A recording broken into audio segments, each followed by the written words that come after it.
अस्सलाम वालेकुम, welcome back to Alchemist online. Dear viewers, specially students of 9th class, एक advisement देना चाहूँगी कि आप लोगों के लिए बिल्कुल पहला सेशन है एग्ज़ाम का। मैट्रिकुलेशन का फर्स्ट टर्म है, आपकी फर्स्ट ईयर है, यूँ समझे। बिल्कुल न्यू होते हैं आप, आपको बिल्कुल इस चीज़ की पेपर पैटर्न का सही तरह से पता नहीं होता है। तो उसके लिए अपने आप को तैयार रखना है, अपनी मेहनत जारी रखनी है, क्योंकि जब हम मेहनत करते हैं तो मैं हमेशा से कहती हूँ, वर्क हार्ड नेवर गोज़ अनरिवार्डेड। अगर आप मेहनत करते हैं तो उसका सिला ज़रूर मिलता है, लेकिन अगर आप फजूल किस्म की चीज़ों को, टेंशनों को जहन पे सवार कर लेते हैं कि बहुत मुश्किल है, नहीं होगा, कोई फ़ायदा नहीं, बेशक जितना मर्जी रटा लगा लो, समझ नहीं आनी, ये है वो है, ये बातें जो हैं इनको दिमाग के करीबी भटकने ना दिया करें। अगर इस तरह का कोई ख्याल आता है, फौरी से अल्लाह से मदद मांगें, दुआ करें और अपने लिए हिदायत का रास्ता चुनें। मेहनत जो है आप जारी रखेंगे, मेहनत करते जाना है, जितनी आपसे हो सके, बन सके, जितना टाइम आप निकाल सकते हैं मेहनत ज़रूर करें। डेली का डेली करें काम जो दिया हुआ है। अब जैसे आजकल विंटर वेकेशंस स्टार्ट हैं, अब इन विंटर वेकेशंस में बिल्कुल लेज़ी नहीं हो जाना कि अब छुट्टियां हैं, बिल्कुल जी फारिग हो गए। ये बात जहन में रखनी है कि पेपर सर पे हैं और किसी टेंशन को जहन के करीब लाए बगैर आपने अपनी स्ट्रगल को कंटिन्यू रखना है, मेहनत करनी है। बाकी रिज़ल्ट अल्लाह की ज़ात पे छोड़ दें, और वो ज़ात ऐसी है कि वो आपकी मेहनत को कभी भी रायगा नहीं जाने देती। लेकिन उसके लिए कुछ करें ना, कुछ आपके पास भी हो, आपके दामन में कुछ हो, फिर ही कुछ मिलता है ना जी। तो जब आप मेहनत नहीं करें, अगर ऐसे ही एग्ज़ाम से कुछ देर पहले पढ़ रहे होते हैं, दुआएं कर रहे होते हैं कि रिज़ल्ट अच्छा आ जाए, पास हो जाए, सप्ली ना आए, इतने मार्क्स आ जाए, उस पेपर में से इतने मार्क्स आ जाए, वो क्वेश्चन अच्छा हो जाए, उसका कोई फ़ायदा नहीं होता बच्चों। तो इसीलिए बेहतर यही है कि अभी भी टाइम नहीं गया, अभी भी आपके पास वक्त है, अभी भी आप मेहनत कर सकते हैं। वो स्टूडेंट जो अपने आप को बहुत ज़्यादा डल एंड डम समझते हैं कि हमें कुछ समझ नहीं आती और हमारा पेपर तो होना ही गंदा है, पढ़ के कोई फ़ायदा नहीं है, यकीन माने उनके वो बहुत ज़हीन होते हैं। वजह सिर्फ ये कि मेहनत नहीं कर रहे होते आप लोग। जितना भी आप लोग इजीली पढ़ सकते हैं, अपनी स्टडी को टाइम दिया करें। इस एडवाइस के साथ अपना आज का लेक्चर स्टार्ट करते हैं, जो है बॉयल्स लॉ पर 9th क्लास का ये टॉपिक है, फिजिकल स्टेट्स ऑफ मैटर का सेकंड टॉपिक। रॉबर्ट बॉयल ने ये लॉ प्रेजेंट किया था 1662 में। रॉबर्ट बॉयल प्रेशर और वॉल्यूम के दरमियान एक रिलेशनशिप को स्टडी किया, और उसके रिज़ल्ट के तौर पे ये रिलेशनशिप जिस पर उन्होंने स्टडी किया, एक्सपेरिमेंट किया, उन्होंने इसको रिज़ल्ट के तौर पे जो हमें लॉ दिया था उसको उन्होंने अपने नाम से मंसूब किया और उसको बॉयल लॉ के तौर पे प्रेजेंट किया। यहाँ पर एक छोटी सी एग्जाम्पल यूँ देखें कि जब आप किसी चीज़ में मौजूद कोई गैस होती है, उसको कंप्रेस करते हैं तो उसका वॉल्यूम कम हो जाता है। जैसे कि जो एयर पंप्स होते हैं, जो बाइसिकल वगैरह में एयर को पंप करते हैं, उस पंप को जब आप प्रेस करते हैं तो वो नीचे हो जाता है। अब वो जब वो नीचे होता है ना, तो उसका लेवल नीचे होता है, इट मीन्स कि एयर का वॉल्यूम डाउन हो गया, कम हो गया। इसी तरह से कोई भी एग्जांपल ले लें, जब आप किसी भी गैस का कोई कंटेनर है आपके पास, कोई भी बर्तन है, उसके अंदर गैस है, उसके ऊपर आपने पिस्टन लगाया, उस पिस्टन को नीचे करोगे तो वो जो एयर होगी उसका वॉल्यूम कम हो जाएगा, या जो भी अंदर गैस होगी उसका वॉल्यूम कम हो जाएगा। यानी कॉमन सेंस की बात है कि प्रेशर और वॉल्यूम के दरमियान इस तरह का ताल्लुक है कि एक चीज़ बढ़ेगी तो दूसरी कम होती है, और इस तरह का ताल्लुक इन्वर्स रिलेशनशिप कहलाता है। यही असल में बॉयल का कानून है, और इस कानून को मैं आपको जनरल एग्जांपल के साथ समझाऊंगी, बहुत अच्छी तरह से समझाऊंगी। उसके लिए ज़रूरी है कि पूरा लेक्चर देखना, स्किप नहीं करना, बहुत इम्पोर्टेंट है ये लॉ, और ये पेपर में लॉन्ग के तौर पे आप लोगों को आ सकता है। तो शॉर्ट में भी इसकी ऐसी एक्सप्लेनेशन पूछी जा सकती है कि जो अगर आपने समझी हुई नहीं ना होगी तो वो फिर आपको कुछ भी लिखना नहीं आएगा पेपर के अंदर, क्योंकि इस बार पेपर पार्ट जो है पेपर का वो कंसेप्चुअल है, और कंसेप्चुअल पेपर को हल करने के लिए ज़रूरी है कि हम समझ कर पढ़ें, और इसीलिए मैंने ये प्लेटफॉर्म क्रिएट किया ताकि आप लोगों की हेल्प हो सके। इसलिए आप लोग जो मेरे न्यू व्यूवर्स हैं वो अल्केमिस्ट ऑनलाइन को सब्सक्राइब ज़रूर करें, और जो लोग वीडियो देखते हैं वो लाइक करना मत भूला करें, कमेंट भी किया करें, क्यों नहीं पता बहुत सारी चीज़ें क्लैरिफाई हो जाती हैं। वापस आते हैं अपने टॉपिक की तरफ। Boyle's law. बॉयल ने रिलेशनशिप दिया था, ताल्लुक दिया था प्रेशर और वॉल्यूम के दरमियान, लेकिन इसमें उन्होंने एक चीज़ की, उन्होंने क्या किया जी, टेम्परेचर को कांस्टेंट रख दिया। यानी वो टेम्परेचर जिस पर उन्होंने प्रेशर और वॉल्यूम, किसी गैस के प्रेशर और वॉल्यूम को स्टडी किया ना, इनके दरमियान क्या रिलेशनशिप है, क्या ताल्लुक है, इस चीज़ को जब उन्होंने स्टडी किया एक्सपेरिमेंट के ज़रिए, उस वक्त उन्होंने टेम्परेचर को कांस्टेंट रख दिया, फिक्स कर दिया। यानी वो उनकी मर्जी थी, उन्होंने 20 पे, 25 पे, 30, 35 जो भी टेम्परेचर उन्होंने रखा, उस टेम्परेचर को वहाँ पर फिक्स करके ना उसको बढ़ाया ना कम किया, उस फिक्स टेम्परेचर को कांस्टेंट टेम्परेचर का नाम दिया उन्होंने, और उस पर उन्होंने प्रेशर और वॉल्यूम के दरमियान रिलेशनशिप को स्टडी किया।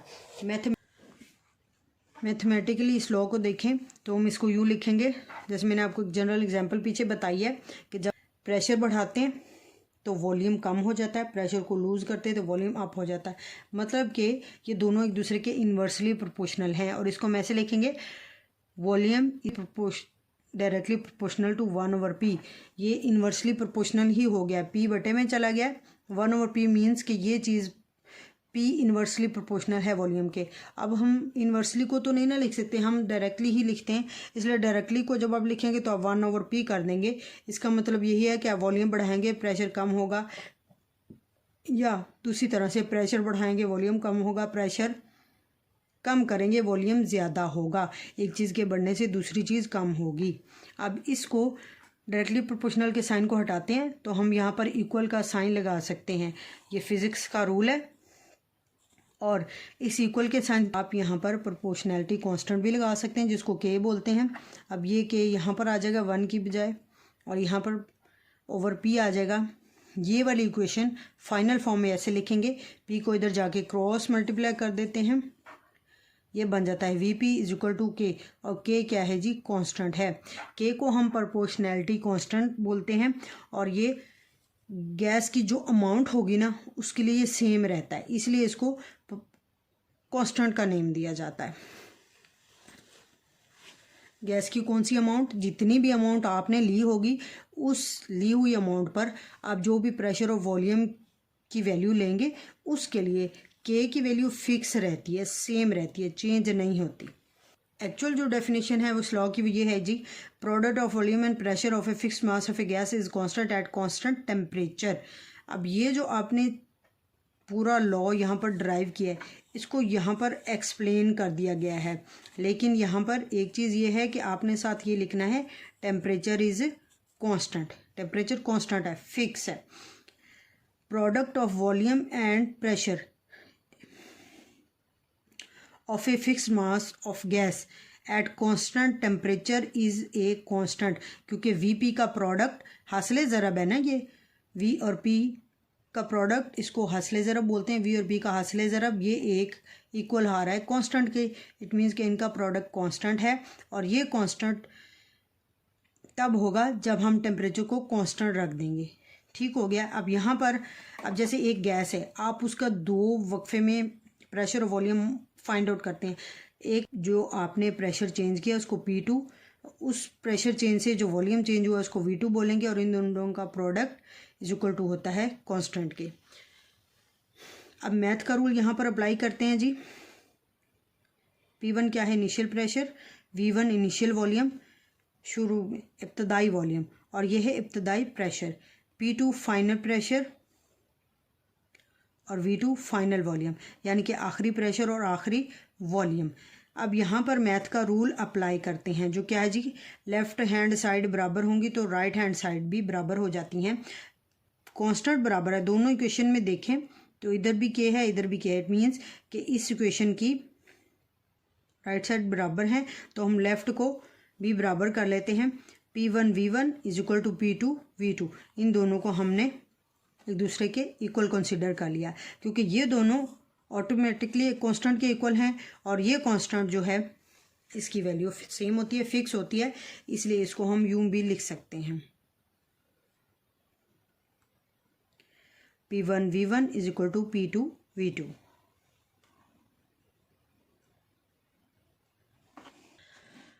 अब यहाँ इस लॉ की, बॉयल्स लॉ की एक्सपेरिमेंटल वेरिफिकेशन देखते हैं कि किस तरह से एक्सपेरिमेंटली हम इस लॉ को वेरीफाई कर सकते हैं।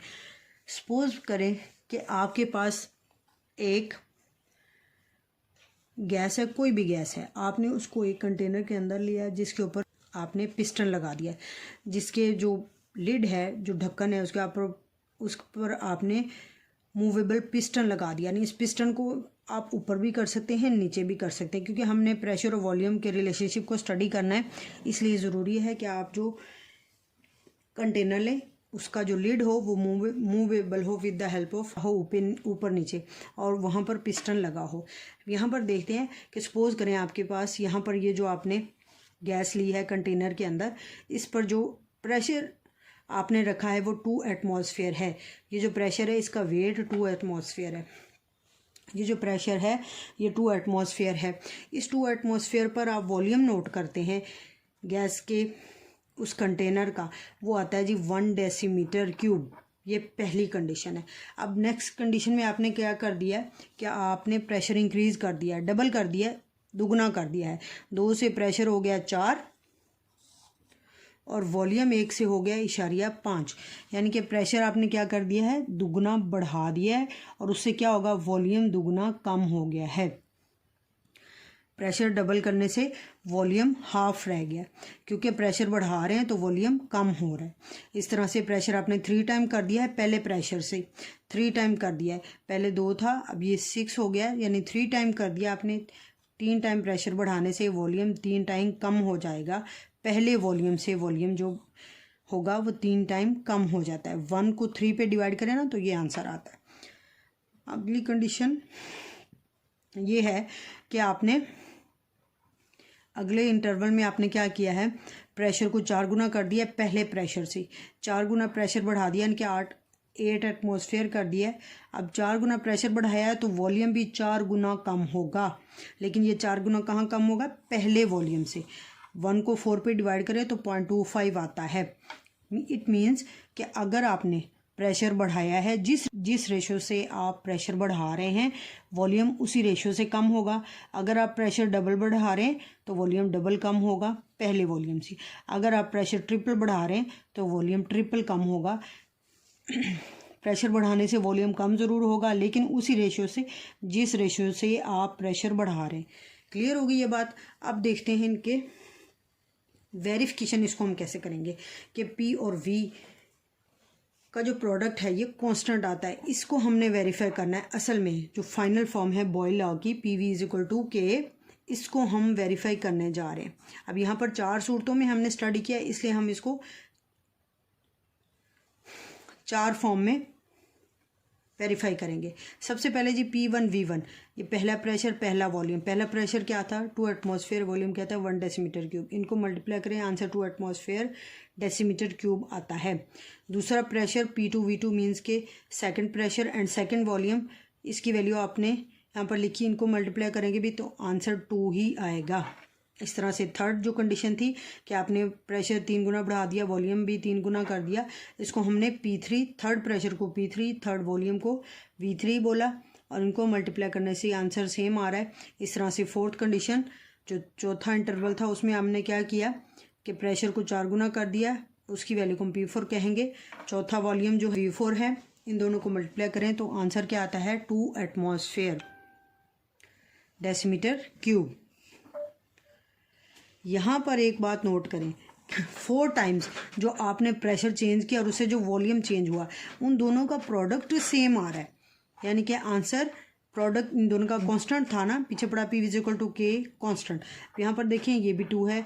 अब आंसर सेम आने से मीन्स कि ये वैल्यू पे कोई फ़र्क नहीं पड़ रहा। आपने प्रेशर बढ़ाया है तो वॉल्यूम कम हो रहा है, प्रेशर और बढ़ा दिया वॉल्यूम और कम हो गया, प्रेशर और बढ़ा दिया वॉल्यूम और कम हो गया। 4 टाइम प्रेशर बढ़ाने से 4 टाइम वॉल्यूम कम हो गया। इसलिए प्रेशर और वॉल्यूम का जो प्रोडक्ट होगा हासिले ज़रब, वो हमेशा कांस्टेंट आएगा, एक फ़िक्स वैल्यू होगी, जो इस केस में आपके पास 2 आ रही है। इसी तरह ये एक्सपेरिमेंट जब भी आप करेंगे तो आपको इनका जो प्रोडक्ट होगा हासिले ज़रब वो कांस्टेंट ही मिलेगा। और ये प्रोडक्ट के कांस्टेंट आने से यहाँ पर हमारा बॉयल का लॉ प्रूव्ड हो गया है कि जो P और V का प्रोडक्ट है, ये एक कांस्टेंट वैल्यू होती है। बेशक आप इसको 4 बार लें, 10 बार लें, 12 बार लें, आप जितनी बार भी इनकी वैल्यूज़ लेंगे, जितनी बार आप प्रेशर बढ़ाएंगे, वॉल्यूम कम होता जाएगा और उसी रेशियो से कम होगा जिस रेशियो से आप प्रेशर बढ़ा रहे हैं। इट मीन्स कि दोनों का हासिल ज़रब हमेशा एक कांस्टेंट वैल्यू होगी, फिक्स वैल्यू होगी, जो किसी भी इंटरवल के लिए सेम आएगी। जैसे इस केस में 2 आई है हर इंटरवल के लिए। आज हमने बॉयल का लॉ पढ़ा और बॉयल के लॉ पढ़ने के साथ हमने इसकी एक्सपेरिमेंटल वेरिफिकेशन भी देखी कि फाइनल फॉर्म जो बॉयल के लॉ की आई है उसको हमने वेरीफाई करके भी देख लिया, समझ लिया कि हाँ ये फैक्ट है कि वॉल्यूम और प्रेशर का प्रोडक्ट एक कांस्टेंट वैल्यू होती है और ये कांस्टेंट वैल्यू चेंज नहीं होती। कांस्टेंट का मतलब ये होता है कि चेंज नहीं होता और बॉयल के लॉ में ये शर्त है कि टेम्परेचर को कांस्टेंट रखना है। क्लियर हो गया? आज का लेक्चर यहाँ पर वाइंड अप करते हैं। Thank you so much. अल्लाह हाफिज़।